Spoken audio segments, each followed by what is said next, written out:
Sebelum ceritanya dimulai, silahkan tulis di kolom komentar dari daerah mana saja teman-teman yang menonton cerita ini. Jangan lupa like dan subscribe agar channel ini bisa semakin berkembang dan bisa mempersembahkan cerita yang lebih menarik lagi. Udara di dalam kamar terasa berat, sesak oleh aroma campuran obat-obatan yang tajam dan wangi bunga lili yang dipajang di sudut ruangan. Bagi Helena, wangi bunga itu terasa palsu, sebuah pemanis yang gagal menutupi pahitnya kenyataan. Sudah 3 minggu ia terbaring di atas ranjang empuk yang kini terasa seperti penjara. Tubuhnya, yang dulu gesit dan penuh energi, kini terasa seperti milik orang lain. Setiap gerakan kecil membutuhkan upaya besar, dan napasnya seringkali terasa dangkal, seolah paru-parunya lupa cara bekerja dengan benar.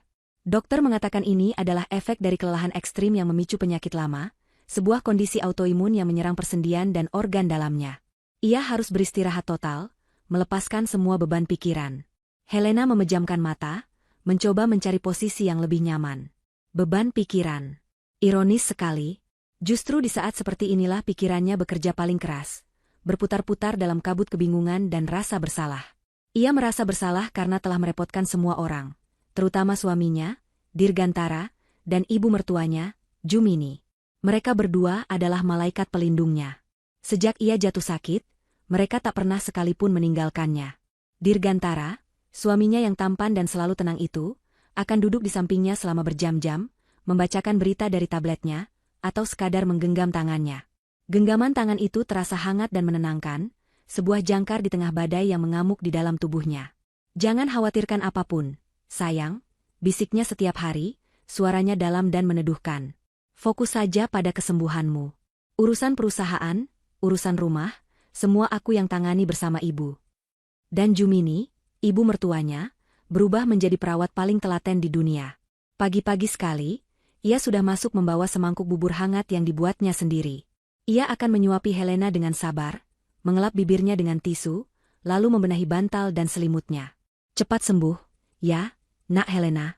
Kami semua merindukan senyummu, katanya dengan tatapan penuh kasih. Kasih sayang mereka begitu melimpah, begitu tulus, hingga terkadang membuat Helena ingin menangis karena terharu. Ia begitu beruntung memiliki mereka. Namun, di sudut hatinya yang paling dalam, ada sebuah perasaan aneh yang mengganjal. Sebuah bisikan kecil yang sering ia abaikan. Terkadang, saat Dirgantara menatapnya, senyum di bibirnya tidak sepenuhnya mencapai matanya. Ada kilatan singkat di sana, sesuatu yang tidak bisa ia baca, yang lenyap secepat ia datang. Atau terkadang, saat Jumini merapikan rambutnya, sentuhan jari-jarinya terasa dingin dan kaku, bukan hangat seperti sentuhan seorang ibu. Helena selalu menepis perasaan itu. Ia pasti hanya terlalu banyak berpikir. Penyakit ini membuat emosinya tidak stabil, membuatnya curiga pada hal-hal yang tidak nyata. Ia tidak boleh meragukan orang-orang yang paling mencintainya. Di sudut kamar, di atas karpet berbulu tebal, duduk Zaid, putranya yang baru berumur 7 tahun. Anak laki-laki itu lebih banyak diam sejak ibunya sakit. Ia akan membawa buku gambar dan krayonnya, lalu duduk tenang selama berjam-jam, sesekali matanya melirik ke arah ranjang ibunya, lalu beralih ke ayah dan neneknya. Tatapan Zaid berbeda dari biasanya. Polos, namun tajam dan penuh pengamatan. Ia seolah sedang mencoba memecahkan sebuah teka-teki yang rumit. Helena sering memanggilnya untuk mendekat, mengusap rambutnya yang tebal, dan meyakinkannya bahwa ibu akan segera sembuh. Zaid hanya akan mengangguk, namun matanya yang jernih seolah berkata bahwa ia tahu sesuatu yang tidak diketahui oleh ibunya. Sore itu, Dirgantara dan Jumini sedang membantunya berganti pakaian. Gerakan mereka cekatan dan terkoordinasi. Nah, begini lebih segar, kan? Kata Jumini sambil merapikan kerah piyama sutra Helena. Dirgantara menyisir rambut Helena dengan lembut. Nanti malam aku akan menelepon Pak Santoso, manajer keuanganmu. Ada beberapa dokumen proyek baru yang butuh persetujuan. Tapi kamu tenang saja, aku sudah mempelajarinya. Aku akan mengambil keputusan terbaik untuk perusahaan, ujar Dirgantara. Helena mengangguk lemah. Terima kasih, Mas. Aku tidak tahu harus bagaimana tanpamu. Sama-sama, sayang. Itu sudah kewajibanku, jawab Dirgantara, mengecup keningnya. Kecupan itu terasa dingin di kulit Helena. Lagi-lagi perasaan aneh itu muncul. Ia menatap wajah suaminya lekat-lekat. Tampan, rapi, dengan senyum menawan yang selalu bisa meluluhkan hatinya. Tidak mungkin ada yang salah. Ini semua hanya perasaannya saja. Menjelang malam, setelah makan dan minum obat, rasa kantuk yang berat mulai menyerangnya. Matanya terasa lengket, dan suara-suara di sekitarnya mulai terdengar sayup-sayup. Ia melihat Jumini menyelimutinya hingga sebatas dada, dan Dirgantara mematikan lampu utama, hanya menyisakan lampu tidur yang temaram. "Selamat istirahat, sayang," bisik Dirgantara. Samar-samar Helena melihat mereka berdua berjalan keluar dari kamar, menutup pintu dengan sangat pelan. Zaid masih di sudut ruangan, pura-pura tertidur di atas karpet dengan buku gambar di pelukannya. Helena mencoba melawan kantuknya. Ada sesuatu yang ingin ia katakan pada Zaid, tetapi kelopak matanya terlalu berat untuk dibuka. Akhirnya, ia menyerah dan terlelap dalam tidur yang gelisah. Tidurnya tidak benar-benar nyenyak. Ia berada di ambang antara sadar dan tidak, mendengar setiap derit lantai di luar kamar, setiap embusan angin yang menyelinap melalui celah jendela. Di sudut kamarnya, Zaid membuka matanya perlahan. Ia tidak tidur. Ia hanya menunggu ayah dan neneknya pergi. Ia bangkit tanpa suara, kakinya yang kecil melangkah ringan di atas lantai kayu. Ia merasa haus. Biasanya, ia akan memanggil ibunya, tetapi ibunya sedang tidur. Ia memutuskan untuk mengambil air sendiri di dapur. Dengan hati-hati, ia membuka pintu kamarnya yang ternyata tidak tertutup rapat. Ada celah kecil yang terbuka. Saat ia melangkah ke lorong yang remang-remang, ia mendengar suara tawa pelan dari ruang keluarga di lantai bawah. Itu suara ayahnya. Dan suara neneknya. Tawa mereka terdengar berbeda. Bukan tawa hangat yang biasa ia dengar. Tawa ini terdengar tajam, penuh kemenangan, dan sedikit menakutkan. Didorong oleh rasa penasaran, Zaid menuruni tangga selangkah demi selangkah, tubuh kecilnya bersembunyi di balik bayang-bayang pilar besar. Ia mengintip dari balik pilar. Di ruang keluarga, lampu kristal menyala redup, memantulkan cahayanya pada 2 gelas berisi anggur merah yang dipegang oleh Dirgantara dan Jumini. Mereka duduk di sofa kulit yang mewah, saling berhadapan. Wajah mereka tidak lagi menunjukkan jejak kekhawatiran atau kesedihan. Sebaliknya, wajah mereka bersinar dengan kepuasan dan keserakahan. Semuanya berjalan sesuai rencana. "Bu," kata Dirgantara dengan suara rendah yang penuh percaya diri. Ia mengangkat gelasnya sedikit. Kondisinya semakin lemah setiap hari. Para dokter itu, mereka hanya bisa menebak-nebak. Mereka tidak akan pernah tahu kalau kita mengurangi dosis obat pentingnya dan menggantinya dengan vitamin biasa. Jumini terkekeh, suara tawanya melengking pelan. Dia terlalu bodoh dan naif. Dia pikir kita ini malaikat pelindungnya. Padahal, kita adalah malaikat pencabut nyawanya, perlahan-lahan. Zaid menahan napas. Jantungnya berdebar begitu kencang seolah mau melompat keluar dari dadanya. Ia tidak mengerti semua kata-kata mereka, tetapi ia mengerti intinya. Ayah dan neneknya melakukan sesuatu yang jahat pada ibunya. Dirgantara menyesap anggurnya. "Sebentar lagi, Bu. Sedikit lagi kesabaran." Begitu dia menandatangani surat kuasa penuh itu, seluruh kerajaan bisnis yang dia bangun dengan susah payah akan menjadi milik kita. Helena akan menjadi masa lalu, dan kita akan memulai hidup baru yang sebenarnya. Ia tersenyum, senyum yang sama sekali berbeda dari yang biasa ia tunjukkan pada Helena. Senyum itu dingin, kejam, dan penuh ambisi. "Untuk masa depan kita," kata Jumini, mengangkat gelasnya lebih tinggi. "Untuk masa depan kita," balas Dirgantara. Mereka mendentingkan gelas mereka, suara denting kristal yang nyaring terdengar mengerikan di telinga Zaid. Anak kecil itu membekap mulutnya dengan kedua tangan, menahan teriakan ngeri. Ia berbalik dan berlari tanpa suara kembali ke kamarnya, air mata mengalir deras di pipinya. Ia tidak jadi mengambil air minum. Rasa hausnya telah lenyap, digantikan oleh rasa takut yang mencekam. Ia berbaring kembali di karpet, memeluk dirinya sendiri, tubuhnya gemetar hebat. Ia baru saja menyaksikan wajah asli dari 2 orang yang seharusnya paling ia percaya di dunia. Keesokan paginya, matahari bersinar cerah menembus jendela kamar Helena, namun kehangatannya tidak mampu mengusir hawa dingin yang menusuk dari dalam. Helena terbangun dengan perasaan yang tidak enak, sisa-sisa mimpi buruk yang samar-samar masih membayangi pikirannya. Ia melihat Zaid masih tertidur di karpet. Wajahnya terlihat pucat dan ada jejak air mata yang mengering di pipinya. Hati Helena mencelos. Anaknya pasti sangat merindukannya, merasa kesepian karena ibunya tidak bisa lagi bermain dan menemaninya seperti dulu.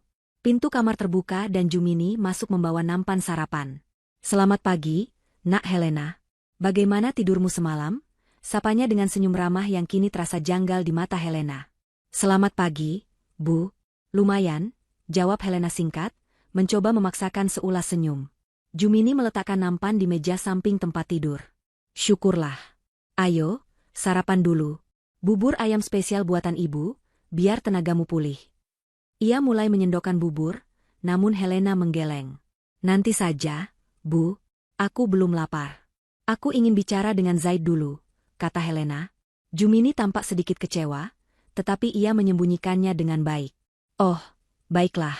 Kalau begitu, ibu tinggal dulu, ya. Nanti kalau mau makan, panggil saja. Ia pun keluar dari kamar, menutup pintu di belakangnya. Helena mengalihkan perhatiannya pada Zaid. Ia memanggil nama putranya dengan lembut. Zaid, sayang, bangun. Anak itu membuka matanya perlahan. Saat melihat ibunya, matanya langsung berkaca-kaca. Ia bangkit dan segera memeluk Helena, menenggelamkan wajahnya di selimut ibunya. Tubuhnya masih sedikit gemetar. Kenapa, sayang? Kamu mimpi buruk? Tanya Helena sambil mengelus punggung anaknya. Zaid menggeleng di dalam pelukan ibunya. Ia mengangkat wajahnya, matanya merah dan bengkak. Ada keraguan dan ketakutan besar di sana. Ibu, panggilnya dengan suara bergetar. Zaid takut. Takut kenapa? Ceritakan pada ibu, bujuk Helena dengan sabar. Hatinya ikut merasa sakit melihat ketakutan di mata putranya. Zaid melepaskan pelukannya. Ia mengambil tabletnya yang tergeletak di lantai. Jari-jarinya yang mungil tampak ragu saat mengusap layar. Semalam, Zaid tidak sengaja merekam sesuatu, cicitnya. Zaid sedang main game menggambar, terus ada tombol rekamnya. Zaid tidak tahu kalau itu menyala. Helena mengerutkan kening, tidak mengerti. Merekam apa, sayang? Tanpa berkata apa-apa lagi, Zaid menekan tombol play pada sebuah file audio di dalam aplikasi menggambarnya. Awalnya, yang terdengar hanyalah suara gemerisik dan langkah kaki. Lalu, suara tawa pelan yang familiar terdengar, membuat bulu kuduk Helena berdiri. Itu suara Dirgantara dan Jumini. Kemudian, kalimat-kalimat mengerikan itu mulai mengalir keluar dari speaker tablet, satu persatu, seperti racun yang meresap perlahan ke dalam aliran darah Helena. Kondisinya semakin lemah setiap hari, mereka tidak akan pernah tahu kalau kita mengurangi dosis obat pentingnya. Suara Dirgantara. Dia terlalu bodoh dan naif. Dia pikir kita ini malaikat pelindungnya. Suara tawa Jumini. Begitu dia menandatangani surat kuasa penuh itu, seluruh kerajaan bisnis yang dia bangun dengan susah payah akan menjadi milik kita. Helena mematung. Napasnya tercekat di tenggorokan. Dunia di sekelilingnya seakan berhenti berputar. Suara-suara itu terus bergema di kepalanya, menghancurkan setiap kenangan indah, setiap kepercayaan, setiap cinta yang pernah ia rasakan untuk suami dan ibu mertuanya. Genggaman hangat Dirgantara, senyum tulus Jumini, semua itu hanyalah topeng. Sebuah sandiwara besar yang dimainkan dengan begitu sempurna. Penyakitnya bukan hanya karena kelelahan. Mereka meracuninya. Perlahan. Dengan sengaja. Mereka ingin ia mati. Rasa sakit yang dirasakan Helena jauh lebih parah daripada sakit fisik manapun yang pernah ia alami. Ini adalah sakitnya pengkhianatan, sebuah luka tak kasat mata yang mengoyak jiwanya hingga berkeping-keping. Air mata mulai menggenang di pelupuk matanya. Ia teringat saat pertama kali bertemu Dirgantara, pesonanya yang memikat, janji-janjinya untuk selalu mencintai dan melindunginya. Ia teringat bagaimana ia menerima Jumini seperti ibunya sendiri, membagi semua suka dan dukanya. Semuanya bohong. Semuanya adalah bagian dari rencana jahat mereka untuk merebut hartanya. Helena menatap Zaid, yang memandangnya dengan cemas. Ia melihat ketakutan di mata anaknya, tetapi juga keberanian. Anak sekecil ini telah menjadi penyelamatnya. Saat itu juga, sesuatu di dalam diri Helena berubah. Kepedihan dan kehancuran hatinya perlahan membeku, mengeras menjadi bongkahan es yang dingin dan tajam. Air mata yang tadi menggenang kini surut, digantikan oleh kobaran api amarah yang membara. Mereka salah besar jika mengira ia adalah wanita lemah yang bisa dihancurkan begitu saja. Mereka telah meremehkannya. Mereka tidak hanya mengancam nyawanya, tetapi juga masa depan putranya. Dan untuk itu, tidak akan ada ampunan. Helena menarik napas dalam-dalam, mencoba menenangkan jantungnya yang berdebar kencang. Ia harus kuat. Demi Zaid. Ia harus berpikir jernih. Ia tidak bisa menunjukkan bahwa ia tahu. Jika mereka sadar rencananya terbongkar, mereka mungkin akan melakukan sesuatu yang lebih nekat. Ia harus bermain dalam permainan mereka, mengikuti alurnya, sambil menyusun rencana balas dendamnya sendiri. Ia mematikan rekaman di tablet itu dan menarik Zaid ke dalam pelukannya. Pelukan kali ini terasa berbeda. Bukan lagi pelukan seorang ibu yang sakit dan rapuh, melainkan pelukan seorang singa betina yang melindungi anaknya. Zaid, dengarkan ibu baik-baik, bisiknya, suaranya kini terdengar tenang namun penuh penekanan. Kamu adalah anak yang paling berani di seluruh dunia. Kamu sudah menyelamatkan nyawa ibu. Zaid mendongak. Jadi, ayah dan nenek jahat? Tanyanya dengan polos. Helena mengangguk pelan, hatinya terasa sakit saat harus menghancurkan citra baik ayah dan nenek di mata putranya sendiri. Iya, sayang. Mereka sangat jahat. Dan sekarang, ibu butuh bantuanmu. Bantuan apa, Bu? Helena menatap lekat mata putranya, mencoba menyalurkan kekuatannya. Mulai sekarang, kita akan bermain sebuah permainan. Sebuah sandiwara. Kita harus berpura-pura tidak tahu apa-apa. Ibu akan berpura-pura semakin sakit, dan Zaid harus bersikap seperti biasa. Jangan tunjukkan kalau kamu takut atau marah pada mereka. Apa kamu bisa melakukannya untuk ibu? Zaid berpikir sejenak. Meskipun ia masih kecil, ia bisa merasakan keseriusan dalam suara ibunya. Ia melihat api yang menyala di mata ibunya, sesuatu yang belum pernah ia lihat sebelumnya. Ia mengangguk dengan mantap. Zaid bisa, Bu. Demi ibu. Helena tersenyum, senyum pertama yang tulus setelah mendengar rekaman mengerikan itu. Bukan senyum bahagia, melainkan senyum penuh tekad. Terima kasih, pahlawan kecil ibu. Sekarang, simpan rekaman ini baik-baik.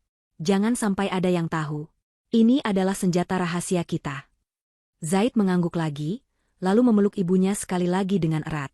Di dalam pelukan itu, sebuah persekutuan baru telah lahir. Persekutuan antara seorang ibu yang dikhianati dan seorang anak kecil yang pemberani. Mereka akan menghadapi dua serigala berbulu domba itu bersama-sama. Dan mereka tidak akan kalah. Permainan baru saja dimulai. Sandiwara dimulai saat Helena membuka matanya keesokan harinya. Kemarin adalah hari kehancuran, hari ini adalah hari pertama pembangunan benteng pertahanannya. Amarah yang semalam membeku di dalam hatinya kini telah ia tempa menjadi sebuah perisai dan pedang. Perisainya adalah aktingnya yang sempurna, dan pedangnya adalah rencana yang mulai terbentuk di benaknya yang cerdas. Ia tahu, musuhnya bukanlah orang bodoh. Mereka licik, sabar, dan sangat teliti. Ia harus lebih dari itu. Ia harus menjadi aktris terbaik yang pernah ada di panggung hidupnya sendiri. Saat Dirgantara masuk ke kamar, membawakan segelas air hangat dan obat paginya, Helena tidak langsung menyambutnya. Ia membiarkan matanya tetap terpejam selama beberapa detik, lalu membukanya perlahan seolah dengan susah payah. Ia mengerang pelan, sebuah suara serak yang keluar dari tenggorokannya. "Mas," panggilnya, suaranya nyaris seperti bisikan. Wajah Dirgantara langsung dipenuhi kekhawatiran. Ia meletakkan gelas di meja dan segera duduk di tepi ranjang. "Iya, sayang, kamu butuh sesuatu? Apa ada yang sakit?" tanyanya sambil mengusap kening Helena. Sentuhan itu, yang dulu terasa menenangkan, kini terasa seperti sentuhan seekor ular. Helena harus menahan seluruh otot di tubuhnya agar tidak bergidik jijik. "Kepalaku pusing sekali. Lebih parah dari kemarin," keluhnya, matanya menatap langit-langit dengan tatapan kosong. Ia membiarkan tubuhnya terlihat lebih lemas, bahunya merosot ke kasur, seolah seluruh tulangnya telah kehilangan kekuatan. Dirgantara tersenyum tipis, sebuah senyum yang ia yakini tidak akan tertangkap oleh istrinya yang sedang sakit parah. "Itu efek obatnya, sayang," kata dokter wajar. "Kamu harus banyak istirahat." "Aku lelah sekali istirahat terus," bisik Helena. Saat itulah Jumini masuk, membawa nampan sarapan seperti biasa. Ia mendengar keluhan Helena dan langsung menyahut dengan nada prihatin. "Justru karena itu kamu harus makan yang banyak, Nak, biar ada tenaga. Ayo, ibu suapi, ya." Helena menggeleng lemah. "Tidak mau, Bu. Perutku mual." Ini adalah bagian dari permainannya. Penolakan. Kelemahan. Ia harus membuat mereka percaya bahwa semangat hidupnya benar-benar sudah padam. Jumini dan Dirgantara saling berpandangan. Di mata mereka, Helena melihat kilatan kemenangan yang coba mereka sembunyikan di balik topeng kesedihan. Mereka berhasil. Mereka berhasil membuatnya putus asa. "Ayolah, sayang. Sedikit saja," bujuk Dirgantara. "Demi aku. Demi Zaid." Mendengar nama Zaid disebut oleh mulut berbisa itu, amarah Helena kembali bergejolak. Namun, di wajahnya, ia menampilkan ekspresi sedih. Akhirnya, ia mengangguk pasrah. Ia membiarkan Jumini menyuapinya, memakan 3 atau 4 sendok bubur sebelum kembali menggeleng dan memalingkan wajah. Bagi mereka, itu adalah tanda kekalahan. Bagi Helena, Itu adalah bahan bakar yang ia butuhkan untuk bertahan. Hari itu berjalan dengan sangat lambat. Helena menghabiskan sebagian besar waktunya dengan memejamkan mata, berpura-pura tidur. Namun di balik kelopak matanya yang terkatup rapat, otaknya bekerja secepat kilat. Ia menyusun daftar asetnya, perusahaan properti yang ia rintis dari nol, beberapa unit apartemen mewah di pusat kota, portofolio saham yang nilainya sangat besar, dan tentu saja, rumah megah tempat ia tinggal sekarang, yang merupakan warisan dari almarhum ayahnya. Ia memetakan kekuatannya, Zaid, putranya yang menjadi mata dan telinganya, dan dua orang kepercayaan yang ia harap masih setia padanya. Pak Prasetyo, notaris tua yang sudah seperti ayah baginya, dan Ibu Rahayu, direktur bank yang telah menjadi mitra bisnisnya selama bertahun-tahun. Ia harus menghubungi mereka. Tapi bagaimana? Ponsel utamanya selalu berada di meja samping tempat tidur, dalam jangkauan Dirgantara. Ia tidak mungkin bisa menggunakannya. Tiba-tiba ia teringat sesuatu. Sebuah ponsel lama, model yang sudah ketinggalan zaman, yang ia simpan di dalam kotak sepatu lamanya di bagian paling belakang lemari pakaian. Baterainya pasti sudah habis, tapi di dalam kotak itu juga ada pengisi dayanya. Itu adalah satu-satunya harapannya. Kesempatan itu datang sore harinya. Jumini pamit pergi ke supermarket untuk membeli beberapa keperluan dapur. Dirgantara sedang menerima telepon bisnis yang penting di ruang kerjanya. Dari kamar, Helena bisa mendengar suaranya yang tegas dan berwibawa, sedang mendikte bawahannya. Zaid sedang les menggambar online di kamarnya. Ini adalah jendela waktu yang sempit, mungkin hanya 30 atau 40 menit. Ia harus bergerak sekarang. Dengan seluruh sisa kekuatannya, Helena menyingkap selimutnya. Rasa sakit yang tajam langsung menjalar di persendiannya. Sebagian adalah sakit sungguhan dari penyakitnya, sebagian lagi ia lebih-lebihkan. Ia menjejakkan kakinya di lantai yang dingin, tubuhnya gemetar menahan beban. Berpegangan pada tepi ranjang, ia perlahan berdiri. Kepalanya terasa pusing, ruangan di sekelilingnya sedikit berputar. Ia menggigit bibirnya, menahan erangan. Ia tidak boleh bersuara. Langkah demi langkah, ia menyeret tubuhnya menuju lemari pakaian yang besar. Setiap langkah terasa seperti maraton. Keringat dingin mulai membasahi pelipisnya. Ia membuka pintu lemari dengan sangat perlahan agar tidak menimbulkan derit. Matanya langsung mencari tumpukan kotak sepatu di rak paling atas. Ia harus memanjat. Ada sebuah kursi kecil di sudut kamar. Ia menyeretnya tanpa suara, meletakkannya di depan lemari, lalu dengan sisa tenaga ia naik ke atasnya. Tangannya yang gemetar meraih kotak sepatu yang paling berdebu. Dapat. Ia turun dari kursi dengan hati-hati, membawa kotak itu seperti membawa harta karun. Ia kembali ke tempat tidur, menyembunyikan kotak itu di bawah selimut tebal. Jantungnya berdebar kencang, napasnya terengah-engah. Ia berhasil. Ia membuka kotak itu di bawah selimut. Benar saja, di sana ada ponsel tua dan pengisi dayanya. Ia segera menyambungkan ponsel itu ke stop kontak yang tersembunyi di belakang nakas. Lampu indikator menyala. Syukurlah. Sambil menunggu baterainya terisi sedikit, ia berbaring, mencoba mengatur napasnya agar kembali normal. 15 menit kemudian, ia mencabut ponsel itu. Baterainya baru terisi sedikit, tapi itu sudah cukup. Tangannya yang gemetar menekan tombol daya. Layar ponsel menyala dengan logo lama yang familiar. Ia segera mencari kontak Pak Prasetyo. Ketemu. Dengan jantung berdebar, ia menekan tombol panggil. Halo, Prasetyo di sini, suara berat di seberang sana terdengar. Pak Prasetyo, ini saya, Helena, bisik Helena, suaranya serak. Terdengar keheningan sejenak. Ibu Helena? Astaga, Bu. Saya dengar ibu sedang sakit parah. Bagaimana keadaan ibu? Suara Pak Prasetyo terdengar tulus dan khawatir. Tidak baik, Pak. Tidak baik sama sekali, jawab Helena, air mata nyaris menetes. Pak, saya butuh bantuan Bapak. Ini sangat mendesak dan sangat rahasia. Jangan sampai ada yang tahu, terutama suami saya. Nada bicara Pak Prasetyo langsung berubah serius. Baik, Bu. Saya mengerti. Apa yang bisa saya bantu? Saya ingin Bapak datang ke rumah saya dalam waktu dekat. Saya akan hubungi lagi untuk waktunya. Dan tolong, ajak serta Ibu Rahayu dari Bank Nasional. Katakan padanya ini menyangkut seluruh aset saya. Ada beberapa dokumen yang harus segera diselesaikan. Jelas Helena. Tentu saja, Bu. Kapanpun Ibu siap, kami akan datang. Ibu jaga diri baik-baik. Terima kasih, Pak. Bapak adalah satu-satunya harapan saya. Setelah menutup telepon, ia segera menghapus riwayat panggilan dan mematikan ponsel itu. Ia kemudian menghubungi Ibu Rahayu dan menyampaikan pesan yang sama. Wanita cerdas itu langsung menangkap ada sesuatu yang tidak beres dari nada suara Helena, dan setuju untuk datang bersama Pak Prasetyo tanpa banyak bertanya. Tepat saat ia selesai menyembunyikan kembali ponsel itu di dalam kotaknya dan mendorong kotak itu jauh ke bawah tempat tidur, pintu kamar terbuka. Dirgantara masuk dengan senyum di wajahnya. Teleponnya lama sekali. Aku baru saja menutup kesepakatan besar. Seharusnya kamu yang melakukannya, sayang. Tapi tenang saja, semuanya aman di tanganku. Helena memandangnya dengan tatapan yang ia buat sayu dan kosong. Ia merasa lega sekaligus tegang. Langkah pertama dari rencananya telah berhasil. Sekarang, ia harus melempar umpan. Mas, panggilnya lemah. Iya, sayang. Helena meraih sebuah map berisi laporan keuangan yang sengaja Dirgantara letakkan di atas nakas.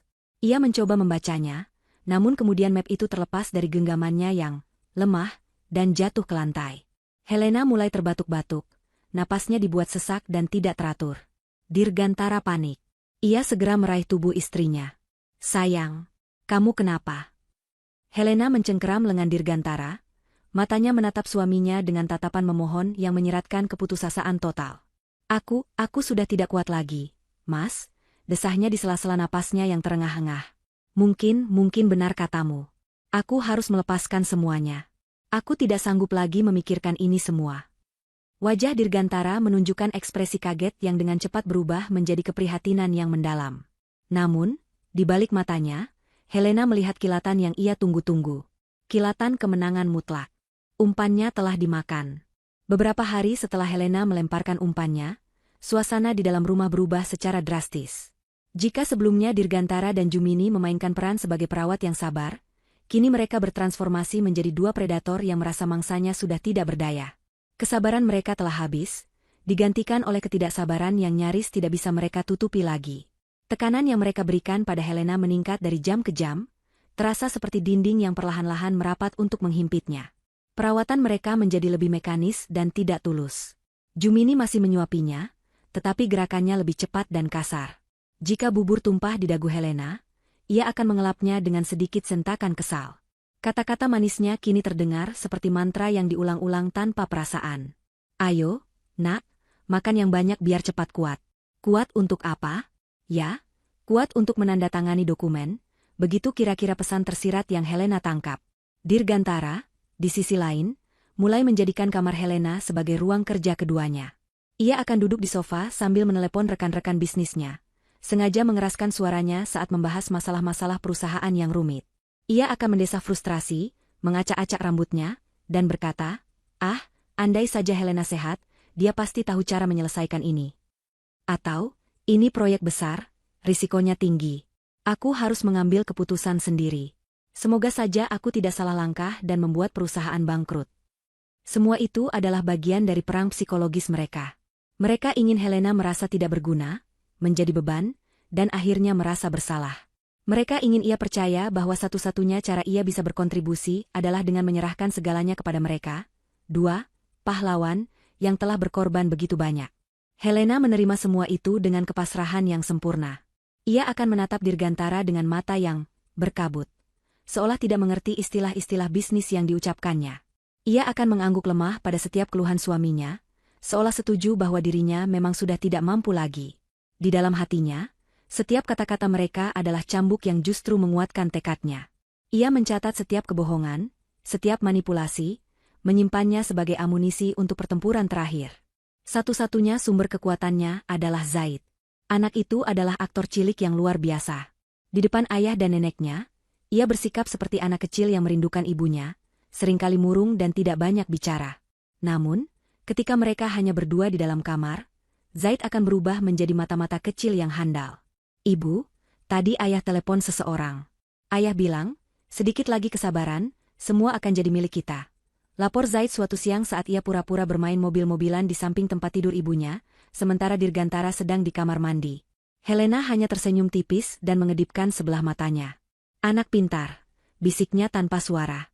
Interaksi-interaksi singkat dan rahasia seperti inilah yang menjaga kewarasan Helena. Di tengah kepungan para pengkhianat, ia memiliki satu sekutu yang paling setia. Terkadang, saat Jumini dan Dirgantara berada di dalam kamar, membicarakan beban mereka, Zaid akan menatap ibunya dari sudut ruangan. Sebuah tatapan singkat yang seolah berkata, "Aku di sini, Bu. Kita akan melewati ini bersama." Dan bagi Helena, tatapan itu lebih berharga dari apapun di dunia. Malam yang ditunggu-tunggu oleh Dirgantara dan Jumini akhirnya tiba. Malam itu, hujan turun dengan deras, menciptakan suasana yang muram dan mencekam. Setelah makan malam, di mana Helena hanya berhasil menelan beberapa suap sup, Dirgantara masuk ke kamar dengan membawa sebuah map kulit berwarna hitam yang terlihat mahal. Ia tidak sendirian. Jumini mengikutinya di belakang, menutup pintu kamar dengan pelan, seolah sedang menutup sebuah kesepakatan rahasia. Atmosfer di dalam kamar langsung berubah menjadi tegang. Helena, yang sedang berbaring, mencoba mengatur napasnya. Inilah saatnya. Babak pertama dari akhir cerita mereka akan dimulai. Dirgantara menarik kursi dan duduk di samping tempat tidur. Jumini berdiri di belakangnya, seperti seorang jenderal yang mengawasi prajuritnya. Wajah mereka berdua terlihat serius, namun mata mereka tidak bisa menyembunyikan kilatan keserakahan. "Sayang," mulai Dirgantara, suaranya dibuat selembut dan setenang mungkin. "Aku dan ibu sudah berpikir keras selama beberapa hari ini. Kami sangat mengkhawatirkan kesehatanmu, dan juga masa depan perusahaan." Ia meletakkan map kulit itu di atas selimut Helena. Sentuhan kulit yang dingin itu terasa seperti sengatan listrik bagi Helena. "Aku tahu kamu sudah lelah. Kamu sudah berjuang sangat keras, baik untuk melawan penyakitmu maupun untuk membangun perusahaan ini." Lanjutnya, tangannya menggapai dan mengelus tangan Helena. "Sekarang, sudah saatnya kamu beristirahat. Benar-benar beristirahat, tanpa memikirkan apapun." Helena menatap wajah suaminya, lalu beralih ke wajah ibu mertuanya. Ia menampilkan ekspresi bingung dan rapuh. "Maksudmu?" tanyanya dengan suara serak. Jumini melangkah maju. "Maksud suamimu, Nak, biarkan kami yang menanggung bebanmu. Kamu sudah bekerja seumur hidupmu. Sekarang, biarkan kami yang bekerja untukmu." Dirgantara membuka map itu. Di dalamnya, ada setumpuk kertas tebal dengan banyak tulisan dan materai. "Ini bukan sesuatu yang memaksa, sayang. Anggap ini sebagai cara kami untuk melindungimu dan semua hasil kerja kerasmu. Ini adalah surat kuasa pengalihan aset dan kepemilikan perusahaan. Sifatnya sementara, tentu saja. Hanya sampai kamu benar-benar sembuh." Kebohongan yang begitu lancar. Sementara. Helena tahu, sekali ia menandatanganinya, tidak akan ada kata kembali. Itu akan menjadi akhir dari segalanya baginya. Dengan menandatangani ini, kamu memberikan kami wewenang penuh untuk mengelola semuanya. Kamu tidak perlu lagi pusing memikirkan rapat, tagihan, atau gaji karyawan. Kamu bisa fokus 100% pada terapi dan pemulihanmu. Bukankah itu yang terbaik? Kata Dirgantara lagi. Nadanya begitu persuasif, begitu meyakinkan, hingga orang lain mungkin akan langsung percaya. Helena menunduk, menatap tumpukan dokumen itu. Di dalam pikirannya, ia sudah melihat wajah Pak Prasetyo dan Ibu Rahayu. Ia sudah mengatur jadwal kedatangan mereka. Ia hanya perlu mengulur waktu sedikit lagi. Ia harus memainkan adegan terakhir dari babak ini dengan sempurna. Ia mengangkat kepalanya, menatap Dirgantara dengan mata yang ia buat berkaca-kaca. "Jadi, aku tidak akan punya apa-apa lagi?" tanyanya dengan nada yang menyeratkan ketakutan akan kehilangan. Dirgantara tersenyum menenangkan. "SSST, jangan berkata seperti itu. Tentu saja kamu masih punya segalanya. Hanya saja, sementara ini, kami yang akan menjaganya untukmu. Anggap kami ini brankas teramanmu." Helena terdiam selama beberapa saat, seolah sedang menimbang keputusan terberat dalam hidupnya. Dirgantara dan Jumini menahan napas, menunggu dengan tegang. Akhirnya, Helena mengangguk dengan sangat pelan. "Baiklah," bisiknya pasrah. Jika ini memang yang terbaik." Wajah Dirgantara dan Jumini langsung bersinar karena kelegaan dan kemenangan. Dirgantara segera mengeluarkan sebuah pulpen mewah dari saku jasnya. "Kamu tidak akan menyesali ini, sayang. Ini adalah keputusan yang benar." Ia menyodorkan pulpen itu kepada Helena. Helena menatap pulpen itu, lalu pada tumpukan dokumen, dan terakhir pada wajah suaminya. Inilah puncaknya. Ia mengangkat tangannya perlahan. Ia sengaja membuatnya gemetar hebat, seolah ia tidak punya tenaga bahkan hanya untuk memegang sebuah pulpen. Jari-jarinya yang lunglai terulur, semakin dekat ke arah pulpen yang dipegang oleh suaminya. Dirgantara dan Jumini mencondongkan tubuh mereka ke depan. Mata mereka terpaku pada tangan Helena yang gemetar itu, tidak sabar untuk menyaksikan momen penyerahan total itu. Ujung jari Helena yang sengaja ia buat gemetar hanya berjarak beberapa milimeter dari permukaan pulpen yang dingin dan licin itu. Di matanya, pulpen itu bukan lagi sekadar alat tulis. Ia adalah gerbang menuju kehancuran atau kemenangan. Di keheningan kamar yang hanya dipecah oleh suara deras hujan di luar, momen itu terasa membeku, meregang menjadi keabadian. Ia bisa merasakan tatapan Dirgantara dan Jumini yang begitu intens, begitu penuh harap, seolah mereka sedang mencoba menarik tangannya dengan kekuatan pikiran mereka. Mereka lapar, dan ia adalah hidangan utama yang tersaji di atas piring perak. Di dalam benaknya, Helena menghitung setiap detik. Jantungnya berdebar kencang, bukan karena takut, melainkan karena adrenalin yang memompa deras. Sedikit lagi. Bertahanlah. Mereka akan segera tiba. Ia harus memainkan babak ini dengan sempurna, mengulur waktu tanpa menimbulkan kecurigaan yang berlebihan. Jemarinya menyentuh pulpen itu. Dirgantara tersenyum tipis. Sebuah senyum kemenangan yang prematur. Namun, alih-alih menggenggamnya, Helena membiarkan jari-jarinya yang lunglai tergelincir. Pulpen itu menggelinding dari genggaman suaminya, jatuh tanpa suara ke atas selimut tebal. "Ah!" seru Helena pelan, menarik tangannya kembali seolah kaget. Decakan kesal yang sangat pelan lolos dari bibir Jumini, namun ia segera menutupinya dengan ekspresi prihatin. Dirgantara mengambil pulpen itu lagi. Kesabaran di wajahnya mulai menipis seperti lapisan es di bawah terik matahari. "Tidak apa-apa, sayang. Coba lagi. Pelan-pelan saja," katanya, suaranya sedikit lebih tegang dari sebelumnya. Helena menatap suaminya dengan tatapan yang ia buat penuh rasa bersalah dan kebingungan. "Maaf, Mas, tanganku tiba-tiba terasa kram. Aku tidak bisa merasakannya," bisiknya. Ia kemudian mengalihkan pandangannya ke tumpukan dokumen. Aku masih tidak begitu mengerti." Di halaman 3, pasal 4, di situ tertulis, semua aset bergerak dan tidak bergerak. Apa itu artinya termasuk perhiasan peninggalan ibuku juga? Pertanyaan itu jelas di luar dugaan Dirgantara. Ia mengerutkan kening, mencoba mengingat isi dokumen yang mungkin tidak ia baca sedetail itu. Tentu saja tidak, sayang. Itu hanya istilah hukum. Maksudnya aset-aset besar seperti perusahaan, properti. Tapi di sini tidak ada penjelasannya. Potong Helena dengan nada polos yang dibuat-buat. "Bagaimana kalau nanti ada salah paham? Aku tidak mau perhiasan ibu jatuh ke tangan yang salah. Itu satu-satunya kenangan yang aku punya." Ia mulai terbatuk pelan, sebuah batuk kering yang terdengar menyedihkan. Jumini, yang sedari tadi diam, akhirnya kehilangan kesabarannya. "Sudahlah, Nak Helena.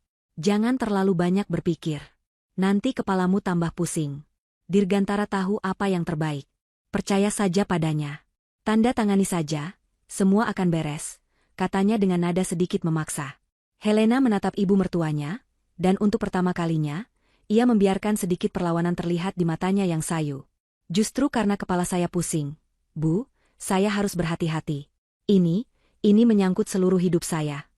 Perkataan itu membuat Dirgantara sadar bahwa memaksa secara terang-terangan adalah sebuah kesalahan. Ia harus kembali ke taktik manipulasi lembutnya. Ia memberi isyarat pada ibunya untuk diam. "Ibumu benar, sayang. Tapi kamu juga benar. Tentu kita harus memastikan semuanya jelas." Ia kemudian mulai menjelaskan pasal itu dengan panjang lebar, menggunakan istilah-istilah yang rumit, berharap bisa membuat Helena semakin bingung dan akhirnya menyerah. Rencananya berhasil separuh. Helena memang berpura-pura semakin bingung, tetapi ia tidak menyerah. Sebaliknya, ia menggunakan kebingungan itu sebagai senjata. "Jadi, kalau aset bergerak, itu maksudnya mobil, saham, lalu bagaimana dengan lukisan-lukisan di ruang tamu? Itu bergerak atau tidak? Kan bisa dipindahkan?"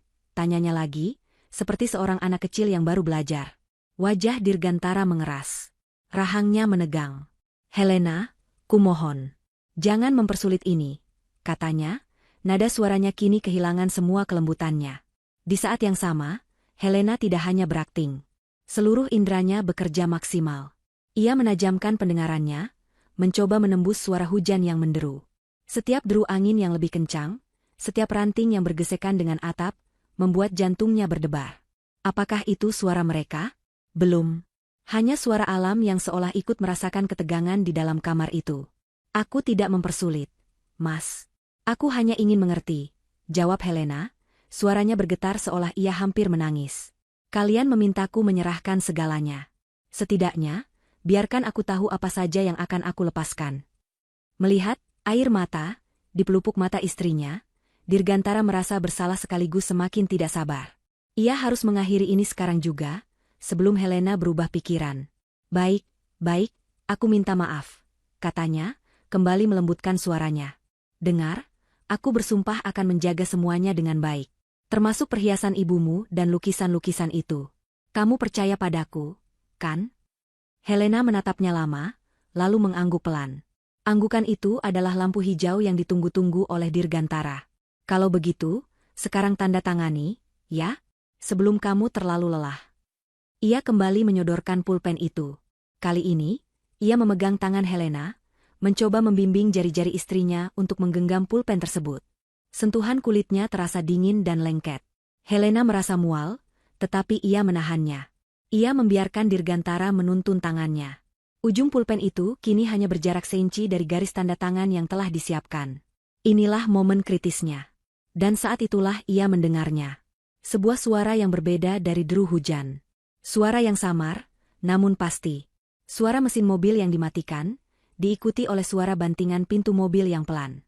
Mereka telah tiba. Waktu seakan berjalan lambat. Tepat saat Dirgantara hendak menekan tangannya ke atas kertas, Helena menarik tangannya kembali dengan tiba-tiba.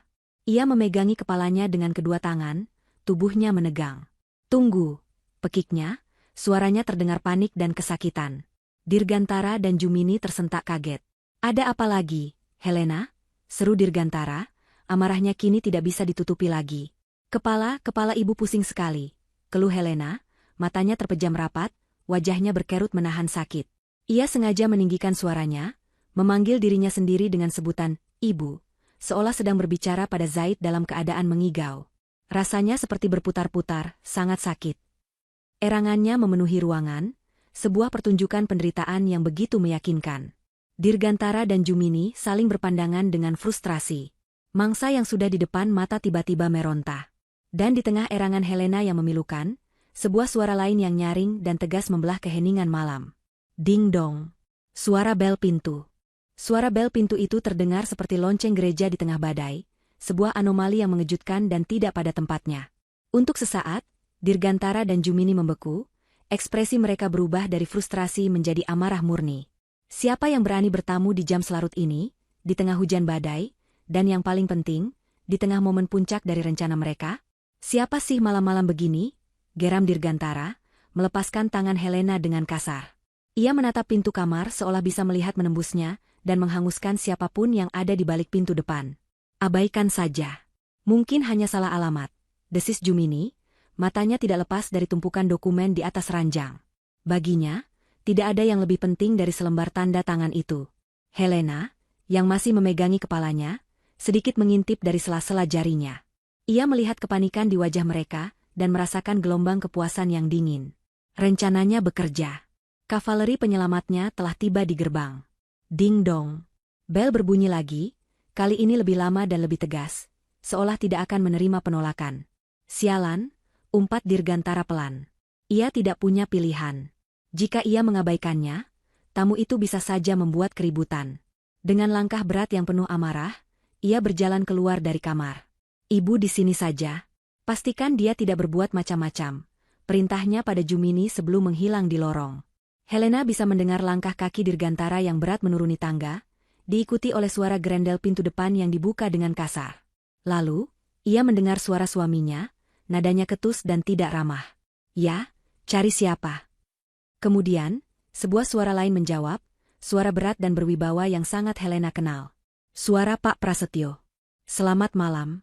Maaf mengganggu. Kami mencari Ibu Helena. Di dalam kamar, Jumini menatap Helena dengan curiga. Siapa itu? Kamu mengundang seseorang? Tanyanya tajam.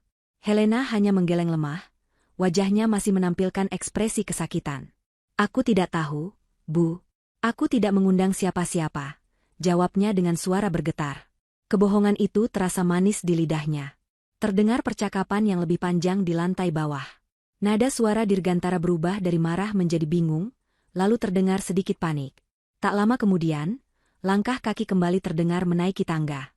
Bukan hanya satu orang, tetapi 3 orang. Pintu kamar terbuka lebar.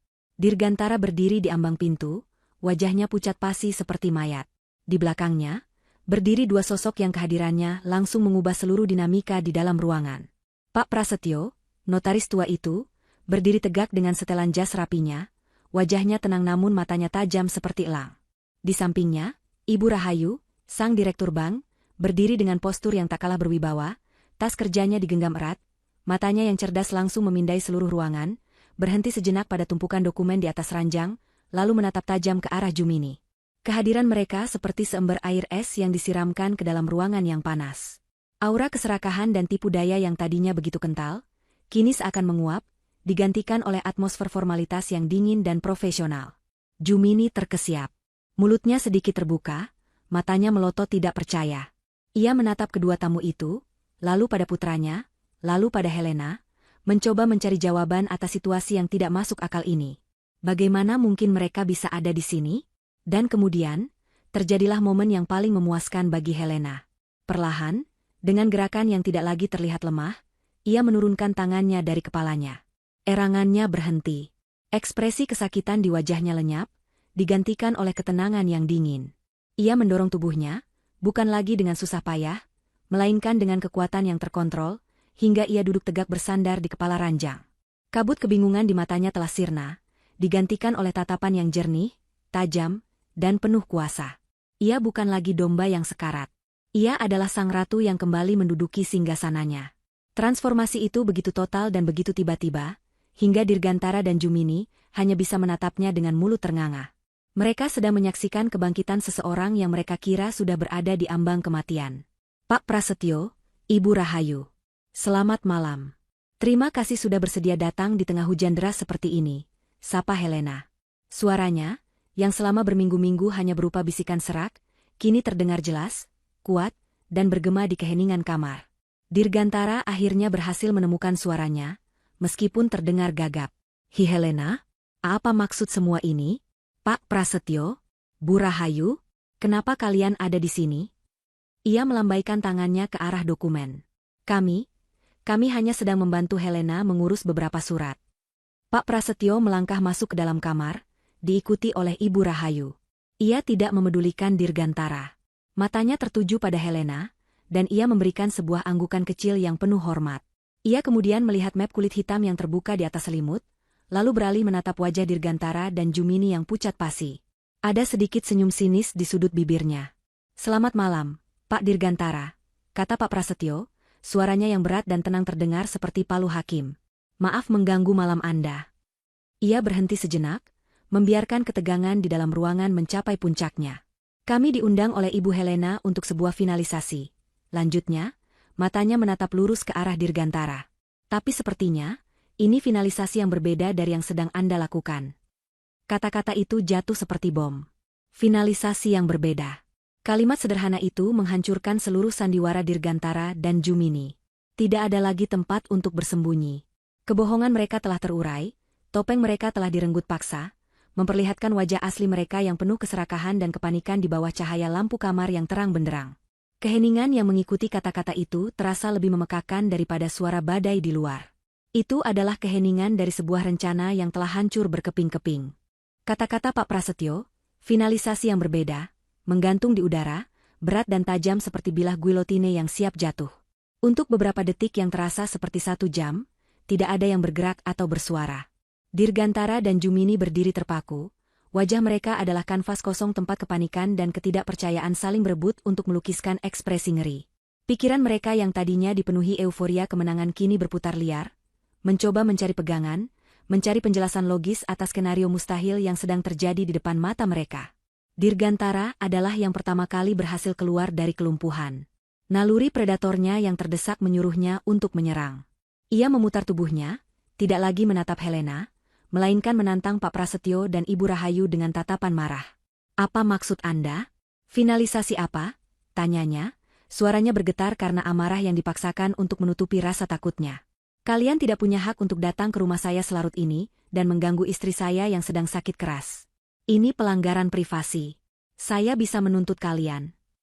Ia kemudian beralih ke Helena, wajahnya kembali dihiasi topeng kekhawatiran yang putus asa. Sayang, kamu lihat, kan? Orang-orang ini pasti punya niat buruk. Mereka mencoba memanfaatkan kondisimu yang sedang lemah dan bingung. Mereka ingin menipumu. Suruh mereka pergi, Helena. Suruh mereka pergi sekarang juga. Itu adalah upaya terakhirnya yang menyedihkan untuk memegang kendali, untuk menarik Helena kembali ke dalam jaring ilusi yang telah ia ciptakan. Ia berharap sisa-sisa cinta atau kebingungan di dalam diri istrinya masih bisa ia manfaatkan. Namun, yang ia dapatkan bukanlah jawaban yang ia harapkan. Helena menatapnya dengan tatapan yang begitu dingin, begitu asing, hingga membuat Dirgantara merasa seolah sedang menatap orang lain. Kelembutan dan kepasrahan yang selama ini ia lihat telah lenyap tanpa jejak. "Cukup, Mas," kata Helena, suaranya tenang namun mematikan. Setiap kata diucapkannya dengan penekanan yang sempurna, memotong setiap harapan Dirgantara. Sandiwara ini sudah selesai. Panggungnya sudah akan ditutup. Ia menggerakkan dagunya sedikit, menunjuk ke arah sofa yang terletak di seberang tempat tidur. Perintahnya tidak diucapkan, tetapi semua orang di ruangan itu mengerti. "Silakan duduk. Kalian berdua." Tatapan Helena beralih pada tamunya. "Dan Anda juga, Pak Prasetyo, Ibu Rahayu. Silakan duduk. Ada sebuah pertunjukan kecil yang harus kita semua saksikan bersama-sama sebelum malam ini berakhir." Nada suaranya tidak memberikan ruang untuk perdebatan. Jumini, yang sejak tadi hanya bisa gemetar, berjalan lunglai menuju sofa seperti robot yang kehabisan daya. Dirgantara ragu-ragu sejenak. Matanya masih menatap Helena dengan tidak percaya, sebelum akhirnya menyerah dan mengikuti ibunya. Ia duduk di tepi sofa, tubuhnya kaku dan tegang. Pak Prasetyo dan Ibu Rahayu mengambil kursi yang ada di sudut kamar, memindahkannya hingga mereka bisa melihat semua orang dengan jelas. Ruangan itu kini telah berubah menjadi ruang sidang darurat. Helena adalah hakim di singgasananya, Pak Prasetyo dan Ibu Rahayu adalah dewan juri, sementara Dirgantara dan Jumini adalah dua terdakwa yang menunggu vonis mereka. Dengan gerakan yang tenang dan sama sekali tidak terlihat seperti orang sakit, Helena mengulurkan tangannya ke meja di samping tempat tidur. Ia tidak meraih gelas air atau botol obat. Ia meraih tablet milik Zaid. Tablet dengan casing karet berwarna biru terang, bergambar pahlawan super, sebuah benda kekanak-kanakan yang kontras dengan suasana kelam di dalam ruangan. Ia memegang tablet itu dengan kedua tangan. Benda kecil itu terasa berat, bukan karena bobot fisiknya, tetapi karena beban kebenaran yang dikandungnya. Ia menatap Dirgantara dan Jumini lekat-lekat, membiarkan keheningan meregang, membiarkan rasa takut mereka memuncak. "Selama berminggu-minggu," Helena memulai, suaranya yang jernih mengisi setiap sudut ruangan, "aku berbaring di sini. Aku mendengarkan setiap kata manis yang keluar dari mulut kalian. Aku merasakan setiap sentuhan, kasih sayang, yang kalian berikan. Aku meminum setiap obat yang kalian sodorkan. Aku hampir percaya pada semua kepedulian palsu itu." Ia berhenti sejenak, matanya menyorot tajam. "Tapi, kalian melupakan satu hal. Kalian melupakan putraku, Zaid. Anak laki-laki berusia 7 tahun yang kalian anggap tidak lebih dari sebuah perabot di dalam ruangan ini.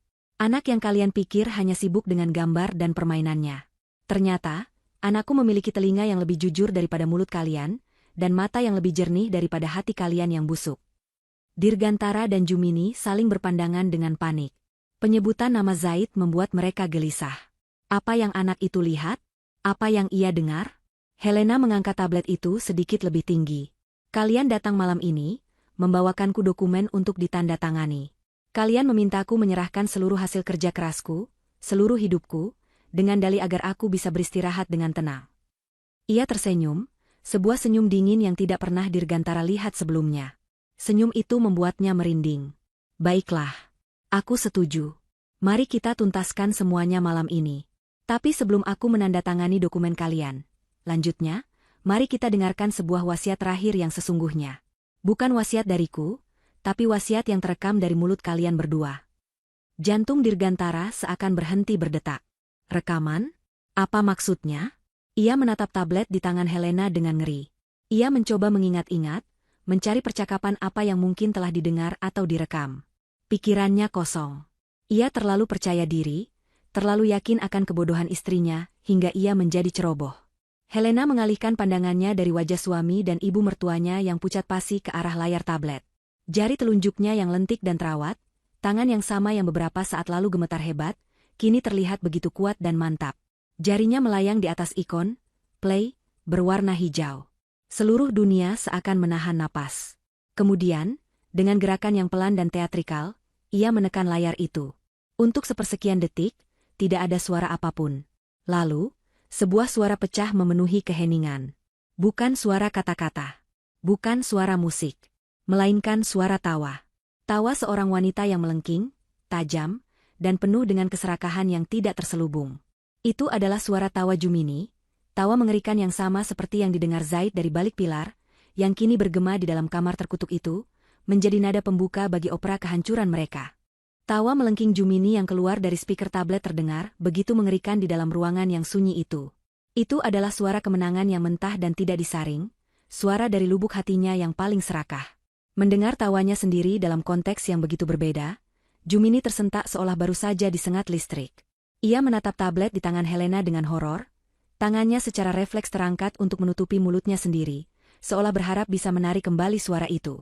Kemudian, setelah tawa itu mereda, suara Dirgantara yang tenang dan penuh percaya diri mulai terdengar. Suaranya sendiri, yang kini menjadi musuh terbesarnya. Semuanya berjalan sesuai rencana, Bu, kata suara Dirgantara dari tablet. Kondisinya semakin lemah setiap hari. Para dokter itu, mereka hanya bisa menebak-nebak. Mereka tidak akan pernah tahu kalau kita mengurangi dosis obat pentingnya dan menggantinya dengan vitamin biasa. Jika kata-kata Pak Prasetyo adalah sebuah bom, maka kalimat pertama dari rekaman ini adalah ledakannya. Ruangan itu seakan bergetar. Wajah Ibu Rahayu yang tadinya hanya keras kini berubah menjadi penuh amarah. Pak Prasetyo mengepalkan tangannya di atas pangkuannya, buku-buku jarinya memutih. Ini bukan lagi sekadar kasus penipuan. Ini adalah percobaan pembunuhan. Tidak mungkin. Bisik Jumini, matanya liar mencari-cari pembelaan. Ia menatap Dirgantara, memohon putranya untuk melakukan sesuatu, untuk menghentikan mimpi buruk ini. Dirgantara sendiri tampak seperti orang yang baru saja melihat hantu. Keringat dingin sebesar biji jagung mulai bercucuran di pelipisnya. Ia tidak bisa menyangkalnya. Itu adalah suaranya. Suara yang sama yang ia gunakan untuk membujuk Helena, kini menjadi saksi kejahatannya. Rekaman itu berlanjut tanpa ampun. Dia terlalu bodoh dan naif, sahut suara Jumini dari masa lalu, penuh dengan cemoohan. Dia pikir kita ini malaikat pelindungnya. Padahal, kita adalah malaikat pencabut nyawanya, perlahan-lahan. Setiap kata adalah sayatan pisau. Helena tetap duduk tegak. Matanya terpaku pada dua wajah yang hancur di hadapannya. Ia tidak menunjukkan ekspresi apapun. Wajahnya yang tenang justru membuatnya terlihat semakin menakutkan, seperti Dewi Keadilan yang dingin dan tak terbantahkan. Ia ingin mereka merasakan setiap detik dari penderitaan ini. Ia ingin mereka mendengar betapa busuknya jiwa mereka, langsung dari mulut mereka sendiri. Di dalam benaknya, ia teringat kembali hari-hari penuh penderitaan. Rasa lemas yang luar biasa, nyeri sendi yang menyiksa, kabut di otaknya yang membuatnya sulit berpikir. Selama ini ia mengira itu semua adalah gejala penyakitnya. Kini ia tahu, ia telah diracuni secara perlahan oleh tangan-tangan yang seharusnya merawatnya. Amarahnya begitu besar hingga terasa seperti bola api di dalam dadanya, namun di luar, ia tetap sedingin es. Suara Dirgantara kembali terdengar, kali ini membahas tentang harta kekayaan Helena dengan detail yang memuakan. Begitu dia menandatangani surat kuasa penuh itu, seluruh kerajaan bisnis yang dia bangun dengan susah payah akan menjadi milik kita. Apartemen di pusat kota akan langsung kita jual. Sahamnya akan kita cairkan. Aku sudah punya rencana untuk berinvestasi di proyek pertambangan di Kalimantan. Keuntungannya akan berkali-kali lipat. Dan rumah ini? Tanya suara Jumini. Rumah ini tentu saja akan kita tempati, Bu. Kita akan merenovasinya. Singkirkan semua barang-barang peninggalan ayahnya yang membuat rumah ini terasa suram. Kita akan membeli perabot baru dari Italia, jawab suara Dirgantara, penuh dengan arogansi. Ibu Rahayu menggelengkan kepalanya pelan, ekspresinya menunjukkan rasa jijik yang mendalam. Sebagai bankir, ia telah melihat banyak keserakahan, tetapi yang satu ini terasa begitu pribadi dan kejam. Rekaman itu terus membeberkan semua rencana busuk mereka. Rencana mereka untuk berlibur keliling Eropa. Rencana Jumini untuk membeli tas-tas mewah dan perhiasan berlian. Mereka bahkan membahas nasib Zaid setelah Helena tiada. Anak itu akan kita kirim ke sekolah asrama yang jauh, kata suara Jumini dengan enteng. Biar dia tidak merepotkan. Lagi pula, dia terlalu dekat dengan ibunya. Lebih baik dipisahkan saja. Mendengar bagian ini, ketenangan Helena nyaris retak. Tangannya yang memegang tablet sedikit bergetar. Mengancam nyawanya adalah satu hal. Tapi merencanakan untuk membuang putranya adalah hal lain. Itu adalah dosa yang tidak akan pernah bisa ia maafkan. Dirgantara, Mendengar rencananya tentang Zaid diungkap, akhirnya tidak tahan lagi. Ia melompat berdiri. Cukup. Hentikan ini, Helena. Hentikan, teriaknya, suaranya parau karena panik. Ia melangkah maju, hendak merebut tablet itu dari tangan Helena. Namun, Pak Prasetyo bergerak lebih cepat. Pria tua itu bangkit dari kursinya, tubuhnya yang tegap menghalangi jalan Dirgantara. Duduk, Pak Dirgantara, katanya dengan suara rendah namun penuh ancaman. Anda akan mendengarkan ini sampai selesai. Dirgantara menatap Pak Prasetyo dengan marah, tetapi ada ketakutan di matanya. Ia tahu ia tidak bisa melawan. Dengan lunglai, ia kembali duduk di sofa, menutupi wajahnya dengan kedua tangan. Ia tidak sanggup lagi melihat atau mendengar. Rekaman itu mencapai bagian akhirnya, bagian yang paling menyakitkan bagi Helena, dan paling mematikan bagi Dirgantara. Terdengar suara Jumini yang bertanya, apa kamu yakin dia akan menandatanganinya begitu saja? Bagaimana kalau dia curiga? Keheningan sejenak. Lalu, suara Dirgantara menjawab dengan nada yang ringan, penuh cemoohan, dan sangat merendahkan. Tenang saja, Bu. Dia bodoh dan terlalu cinta padaku. Dia akan menandatangani apapun yang aku sodorkan. Setelah kalimat itu, rekaman berakhir. Keheningan yang mengikuti akhir rekaman itu begitu total dan menghancurkan. Kata-kata terakhir Dirgantara menggema di benak semua orang. Bodoh dan terlalu cinta. Hinaan itu, yang diucapkan dengan begitu enteng, adalah inti dari pengkhianatannya. Ia tidak hanya menginginkan harta Helena, ia juga membenci dan meremehkan wanita yang telah memberikan segalanya untuknya. Helena menekan tombol, stop, dengan gerakan yang tenang. Ia meletakkan tablet itu di sampingnya. Pertunjukan telah berakhir. Ia mengangkat kepalanya dan menatap lurus ke arah suaminya, yang kini telah menurunkan tangannya dari wajahnya. Wajah Dirgantara adalah topeng kehancuran. Tidak ada lagi kebohongan, tidak ada lagi arogansi. Yang tersisa hanyalah seorang pria menyedihkan yang telah dihancurkan oleh kata-katanya sendiri. Keheningan di dalam kamar terasa begitu berat, seolah udara telah berubah menjadi timah. Di luar, hujan telah berhenti. Badai di dalam rumah itu pun telah mencapai puncaknya, menyisakan puing-puing kehancuran dari sebuah keluarga yang dibangun di atas kebohongan. Keheningan yang pekat dan berat menyelimuti ruangan, setelah kata-kata terakhir Dirgantara dari rekaman itu lenyap di telan udara. Itu adalah keheningan yang memekakan, dipenuhi oleh kebenaran yang telanjang dan mengerikan. Seluruh kebohongan, manipulasi, dan topeng kepalsuan telah dilucuti habis, meninggalkan dua jiwa yang busuk dan telanjang di tengah ruang sidang dadakan itu. Jumini adalah yang pertama kali pecah. Realitas menghantamnya seperti sebuah kereta barang. Semua mimpinya, rumah mewah, perhiasan berlian, liburan keliling dunia, status sosial yang terhormat, semuanya lenyap dalam sekejap, terbakar habis oleh apinya keserakahannya sendiri. Wajahnya yang pucat pasti berubah menjadi kebiruan. Matanya yang tadinya melotot ngeri kini berputar ke atas, hanya menyisakan bagian putihnya. Dadanya naik turun dengan cepat, ia terkesiap mencari udara yang seolah menolak masuk ke paru-parunya. Terdengar suara tercekik yang pelan, dan kemudian, tubuhnya yang lunglai ambruk dari sofa. Ia jatuh ke lantai dengan suara gedebuk yang pelan, terbaring tak sadarkan diri di atas karpet mahal yang begitu ia dambakan untuk menjadi miliknya. Ia pingsan, tak sanggup lagi menghadapi konsekuensi dari perbuatannya. Dirgantara menatap tubuh ibunya yang tergeletak di lantai dengan tatapan kosong. Pikirannya tidak bisa lagi memproses apapun. Rencananya hancur. Ibunya pingsan. Istrinya, yang ia anggap bodoh, ternyata adalah seorang ahli strategi yang brilian. Ia telah masuk ke dalam perangkap yang ia gali sendiri. Ia mengangkat kepalanya perlahan, menatap Helena. Di mata wanita itu, ia tidak melihat amarah atau tangisan. Ia hanya melihat kekosongan yang dingin, seolah Helena sedang menatap benda mati. Helena? Ia memulai, suaranya parau dan pecah. Aku bisa jelaskan. Itu semua tidak seperti yang kau dengar. Kata-katanya mati di tenggorokannya. Menjelaskan apa? Bagaimana ia bisa menjelaskan tawa ibunya? Bagaimana ia bisa menjelaskan rencananya untuk mengurangi dosis obat? Bagaimana ia bisa menjelaskan penghinaannya yang paling keji? Tidak ada jalan keluar. Tidak ada lagi kebohongan yang bisa menolongnya. Rasa panik yang luar biasa mulai menjalari tubuhnya. Dinding-dinding kamar seakan merapat, udara terasa menipis. Jantungnya mulai berdebar tak karuan, memukul-mukul rongga dadanya seperti seekor burung yang terperangkap. Ia mencengkeram dadanya, napasnya menjadi pendek dan cepat. Dunia di sekelilingnya mulai berputar. Wajah Helena, wajah Pak Prasetyo, wajah Ibu Rahayu, semuanya melebur menjadi satu pusaran yang kabur. Rasa sakit yang tajam menusuk dadanya. Ia terhuyung, mencoba mencari pegangan, namun tangannya hanya menggapai udara kosong. Dengan erangan panjang yang tertahan, ia ambruk ke samping di atas sofa, matanya terpejam, kegelapan menelannya bulat-bulat. Sama seperti ibunya, ia memilih jalan pengecut untuk lari dari kenyataan. Dengan jatuhnya dua antagonis utama, atmosfer di dalam kamar seketika berubah. Ketegangan yang mencekam berganti dengan ketenangan yang efisien. Helena menatap dua tubuh yang tak berdaya itu tanpa sedikit pun rasa kasihan.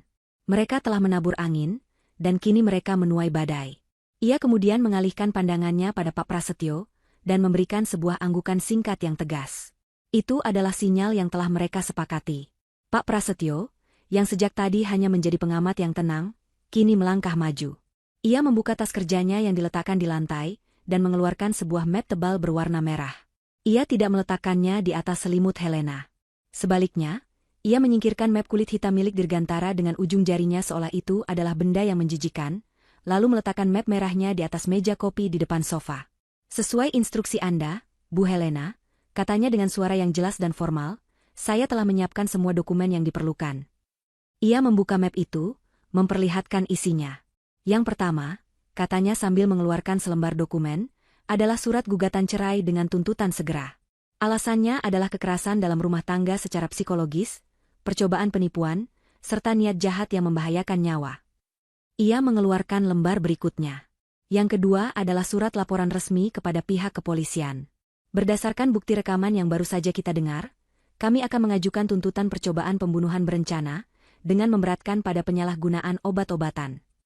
Dirgantara dan Jumini mungkin pingsan, tetapi kata-kata Pak Prasetyo akan menunggu mereka saat mereka sadar nanti, menjadi mimpi buruk baru mereka. Sementara itu, Ibu Rahayu juga membuka tas kerjanya. Dan dari pihak bank, Bu Helena, ujarnya dengan nada tak kalah profesional, ini adalah formulir pembekuan seluruh aset bersama atas nama Ibu dan Bapak Dirgantara. Formulir ini juga mencakup pemindahan seluruh aset pribadi dan warisan atas nama Ibu ke dalam sebuah rekening terpisah yang baru, yang tidak bisa diakses oleh siapapun tanpa persetujuan langsung dari Ibu. Ia meletakkan tumpukan formulir bank di samping dokumen hukum dari Pak Prasetyo. Kami juga akan segera memulai audit internal untuk melacak semua transaksi yang dilakukan oleh Bapak Dirgantara atas nama perusahaan selama Ibu sakit, untuk memastikan tidak ada dana yang digelapkan. Semuanya tersaji di sana. Sebuah perangkat hukum dan finansial yang dirancang dengan presisi untuk memotong Dirgantara dan Jumini dari kehidupan Helena secara total dan permanen. Mereka tidak hanya akan kehilangan Helena, mereka akan kehilangan segalanya. Uang, kebebasan, dan nama baik. Pak Prasetyo mengambil pulpen mewah yang tadi terjatuh di atas selimut. Pulpen yang sama yang hendak digunakan Dirgantara untuk merampas segalanya. Ia menyodorkannya pada Helena. Silakan, Bu, katanya lembut. Helena mengambil pulpen itu. Rasanya pas di genggamannya. Ia menyingkap selimutnya, dan untuk pertama kalinya dalam berminggu-minggu, ia menjejakkan kakinya di lantai. Ia berdiri, tubuhnya masih sedikit lemah karena penyakit, tetapi punggungnya tegak dan langkahnya mantap. Ia berjalan menuju meja kopi, berdiri di hadapan tumpukan dokumen yang akan membebaskannya. Tanpa ragu sedikitpun, ia membubuhkan tanda tangannya di atas surat gugatan cerai. Goresan tintanya tegas dan kuat. Lalu ia beralih ke surat laporan polisi. Tanda tangan. Lalu formulir-formulir bank. Tanda tangan. Tanda tangan. Tanda tangan. Setiap goresan adalah pernyataan kemerdekaannya, sebuah deklarasi bahwa ia tidak akan pernah lagi menjadi korban. Tepat saat ia selesai menandatangani dokumen terakhir, sebuah suara baru mulai terdengar dari kejauhan, menyelinap masuk melalui jendela yang sedikit terbuka. Suara sirene. Awalnya pelan, lalu semakin lama semakin keras, semakin dekat. Helena menatap Pak Prasetyo. Pria tua itu tersenyum tipis. Saya sudah menelepon mereka dalam perjalanan kemari. Saya katakan ada 2 orang yang membutuhkan pertolongan medis darurat. Lampu rotator berwarna merah dan biru mulai berkedip-kedip, cahayanya yang panik menari-nari di dinding kamar, memantul di wajah-wajah yang ada di sana. Cahaya itu menyinari wajah Helena yang tenang dan penuh kemenangan. Dan cahaya itu juga menyinari 2 tubuh yang terbaring pingsan, 2 sosok penjahat yang kini tak lebih dari pasien tak berdaya. Sirene itu semakin memekakan telinga, berhenti tepat di depan rumah. Ambulans telah tiba. Bukan untuk menjemput Helena yang sakit, melainkan untuk mengangkut puing-puing dari kehancuran rencana mereka yang jahat. 6 bulan kemudian, Angin musim kemarau yang hangat berembus lembut, membawa aroma bunga Kamboja dari taman. Helena berdiri di balkon kantornya di lantai 20, menatap hamparan kota Jakarta yang sibuk di bawahnya. Langit biru cerah, tanpa awan sedikit pun, seolah mencerminkan keadaan hatinya. Ia menghirup udara dalam-dalam, merasakan energi dan kehidupan kembali mengalir di dalam tubuhnya. Penyakit itu, yang pernah mencengkeramnya begitu erat, kini telah surut. Setelah para benalu disingkirkan dari hidupnya, ia mendapatkan perawatan medis yang tepat dan dukungan tulus dari orang-orang yang benar-benar peduli. Perlahan tapi pasti, kekuatannya kembali. Wajahnya tidak lagi pucat dan cekung, melainkan kembali merona sehat. Matanya yang dulu sayu kini bersinar tajam, penuh dengan vitalitas dan kebijaksanaan yang didapat dari pengalaman pahit. Perusahaannya tidak hanya selamat, tetapi juga berkembang pesat. Setelah mengambil alih kembali kendali penuh, ia memimpin dengan ketegasan dan visi yang lebih tajam dari sebelumnya. Pengkhianatan itu telah mengajarinya pelajaran berharga tentang sifat manusia, membuatnya menjadi pemimpin yang lebih waspada namun juga lebih adil. Para karyawannya, yang sempat khawatir dengan masa depan perusahaan, kini semakin menghormati dan mengaguminya. Helena bukan hanya seorang bos, ia adalah seorang pejuang yang telah memenangkan pertempuran hidup dan mati. Tentu saja, jalan menuju pemulihan tidaklah mudah. Ada hari-hari di mana bayangan pengkhianatan itu muncul kembali. Namun, ia tidak membiarkan dirinya tenggelam. Ia mengubah luka itu menjadi kekuatan. Ia menjadi lebih dekat dengan Zaid, membangun kembali ikatan mereka yang sempat terancam. Dan bagaimana dengan nasib Dirgantara dan Jumini? Karma telah menjalankan tugasnya dengan sangat tuntas. Berita persidangan mereka menjadi sorotan media selama beberapa minggu. Rekaman dari tablet Zaid menjadi bukti kunci yang tidak terbantahkan. Di pengadilan, Dirgantara dan Jumini tidak lagi bisa bersandiwara. Wajah asli mereka yang serakah dan kejam terpampang jelas untuk dilihat seluruh dunia. Mereka mencoba menyangkal, saling menyalahkan, tetapi bukti itu terlalu kuat. Mereka dinyatakan bersalah atas semua tuduhan, penipuan, penggelapan, pemalsuan, dan yang terberat, percobaan pembunuhan berencana. Hakim menjatuhkan vonis yang sangat berat. Puluhan tahun di balik jeruji besi, tanpa kemungkinan pembebasan bersyarat. Seluruh aset pribadi mereka yang bisa dilacak disita oleh negara. Mereka kehilangan segalanya, persis seperti yang mereka rencanakan untuk Helena. Mereka jatuh dari puncak khayalan mereka ke dasar jurang kenyataan yang paling hina. Nama baik keluarga Dirgantara hancur lebur, menjadi bahan cemoohan dan kisah peringatan tentang keserakahan. Helena tidak pernah menghadiri persidangan itu. Ia tidak perlu melihat wajah mereka lagi. Baginya, mereka sudah mati sejak malam di mana rekaman itu diputar. Ia menyerahkan semuanya pada Pak Prasetyo dan sistem hukum. Ia memilih untuk fokus pada masa depan, bukan masa lalu. Ponsel di sakunya bergetar. Sebuah pesan masuk dari Pak Prasetyo. Semua proses banding mereka ditolak oleh pengadilan tinggi. Putusannya sudah final. Selamat menikmati hidup baru Anda, Bu. Anda pantas mendapatkannya. Helena tersenyum. Benar-benar tersenyum, senyum yang tulus dan damai.